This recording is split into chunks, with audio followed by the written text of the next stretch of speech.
मु राहुल आपण मानक नमस्कार। आसंतु आमे बाइबल प्रत्येकटे विषय पढ़ी जानिबा शिखिबा। प्रत्येक दिन आमे बाइबल को अध्ययन करिबा। पुरातन ठू आरंभ करी नूतन नियम पर्यंत बाइबल को प्रत्येक दिन पढ़ी बुझिबा।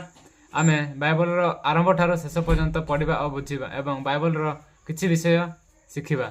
आद्यरे परमेश्वर स्वर्ग समूह और पृथ्वी को सृष्टि कले। पृथ्वी निर्जन और शून्य थिला। गभीर जल उपरे अंधकार थिला। पुणी परमेश्वर आत्मा जल उपरे व्याप्त थिला। एति उतारे परमेश्वर कहिले दीप्ति हो, तहिरे दीप्ति हैला। आ परमेश्वर दीप्ति को देखिले जे ताहा उत्तम।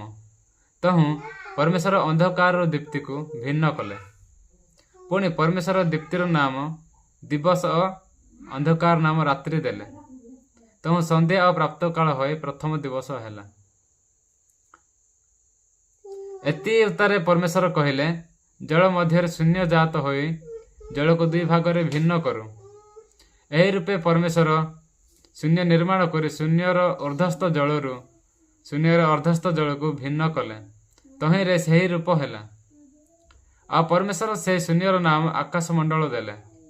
पुणी संध्या और प्राप्त काल होय द्वितीय दिवस हैला।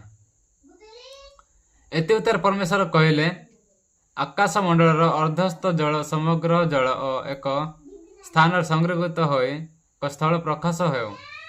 तहिरे सही रूप हैला। पुणी परमेश्वर स्थलर नाम पृथ्वी और जल राशिर नाम समुद्र देले।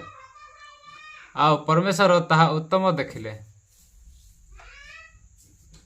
एति उतार परमेश्वर कहिले पृथ्वी तृण और सबीज शाक और बीज संबलित शस जाति अनुजाई फल उत्पादक फल वृक्ष भूमि उपरे उत्पन्न करू।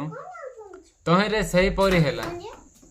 अर्थात पृथ्वी तृण और शस जाति अनुसार बीज उत्पादक शाक और शस जाति उपरे सजीव फल उत्पादक वृक्ष भिन्न कला।